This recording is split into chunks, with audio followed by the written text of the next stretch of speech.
You're watching Euronews now. I'm Takumbo Salako with your top stories. More support for Ukraine, but possible new sanctions for Hungary. EU foreign ministers are discussing a range of new measures. We'll have the latest from Brussels. NATO claims Russia's war machine in Ukraine is stalling as Finland and Sweden move closer to joining the alliance.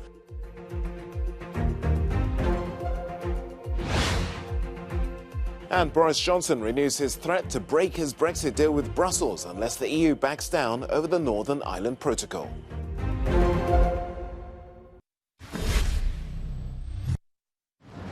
In Brussels, sanction stalemate continues. There's still no agreement on the implementation of an EU embargo on Russian oil imports proposed by the Commission. As European foreign ministers meet, the main hurdle remains Hungarian Prime Minister Viktor Orban, who says that the measures would be too economically damaging. We'll do our best in order to deblock the situation.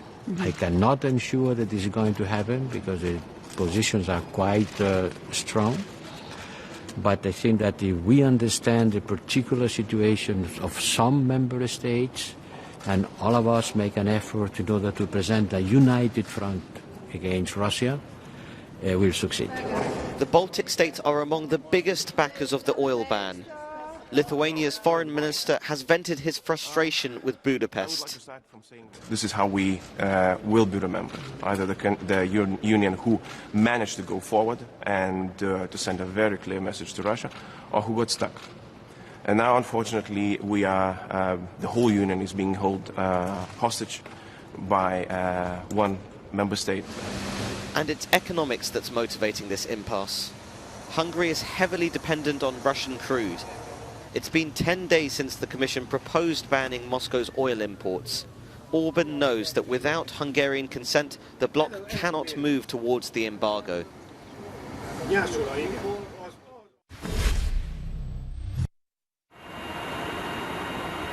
As Russian forces carry out their shelling in eastern Ukraine, their focus the Donbass region. New figures from the British military intelligence say Moscow has likely lost 1/3 of its ground troops since the start of the war. The UK's Ministry of Defence is also forecasting that the Russian offensive in Donbass is unlikely to accelerate in pace over the next 30 days. NATO's chief also claiming Russia is not achieving its objectives. Russia's war in Ukraine is not going as Moscow had planned. They failed to take Kiev. They are pulling back from around Kharkiv. Their major offensive in Donbass has stalled. Russia is not achieving its strategic objectives. If Russian forces are struggling, Ukrainian fighters, by contrast, have made inroads. Their 1st Battalion reached the Russian border in the Kharkiv region on Sunday. But 3 days after it was hit by Russian strikes, firefighters are still extinguishing what remains of a fire in a cultural centre in a village north of Kharkiv. Moscow forces have pulled back from that area, but they are now targeting supply routes. In the west, Russian missiles have struck military infrastructure near the city of Lviv. Odessa's Black Sea beaches are off limits to residents who watch from afar the white sand hiding deadly traps for Russian soldiers.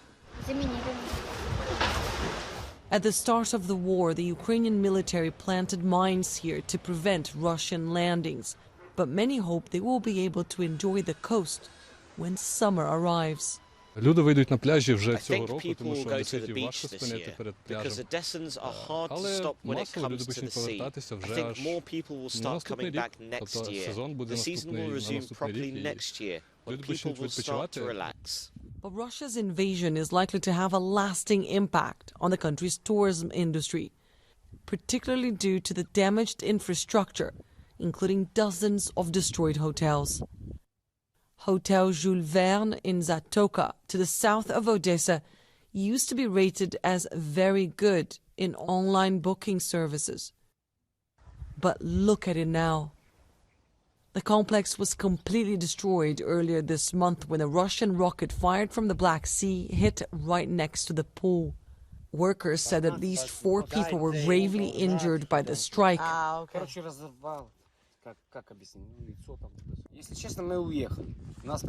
You saw them?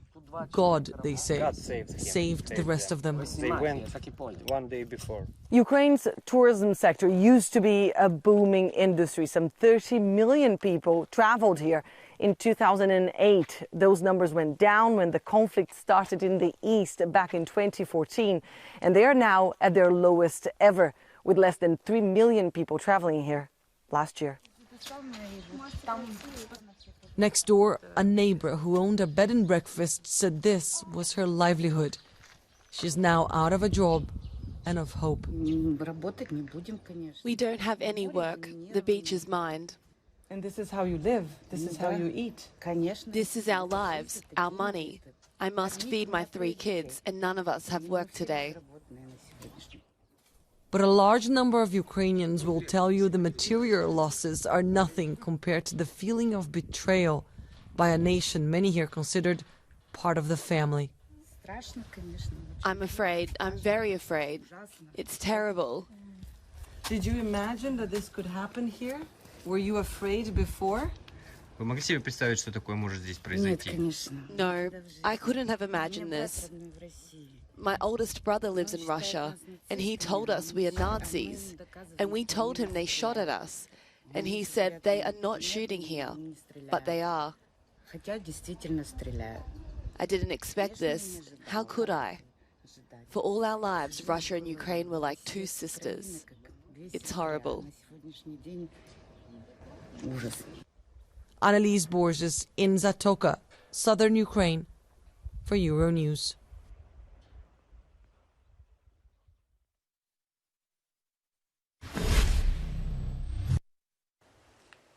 Finland is not the sort of place you'd imagine to have much of an agricultural industry, given its severe long winters and rather cold short summers. Yet its hardy conditions have led it to specialise in tough crops such as oats, and it's now the world's 2nd largest exporter of them. But to grow any other product, like strawberries or fresh veg, Finland needs heated greenhouses. In the wake of the war in Ukraine and soaring gas prices, this is a bit of a problem. But undeterred, the country is innovating and developing less energy-intensive foods with proteins from oats that they already have. That is the place which starts to transform the proteins into some sort of network that resembles the meat-like structure, similar to beef. And it's quite good, yes. Soaring prices for food have led many countries to reconsider the importance of domestic food security. In tough circumstances, Finland is showing that even with limited resources, ingenuity can lead the way.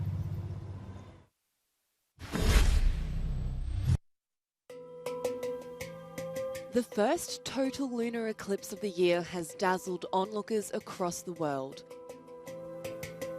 The wonder made more heavenly by the glimpse of a blood moon. As the moon makes its way across the umbra, those in the Americas caught the best view of the round shadow of our planet, eating up a growing slice of the full moon. It's been dubbed the Superflower Blood Moon Eclipse. Just before midnight Eastern Daylight Time, an hour after the beginning of the partial eclipse, the moon became fully covered by the planet's dark shadow.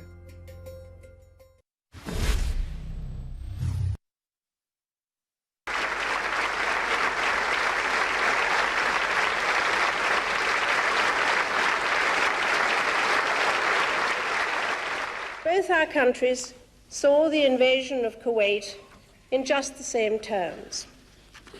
An outrage to be reversed, both for the people of Kuwait and for the sake of the principle that naked aggression should not prevail. We're going to take a little break in the programme right now, but do stay with us. We'll be back in a few moments with more news and analysis.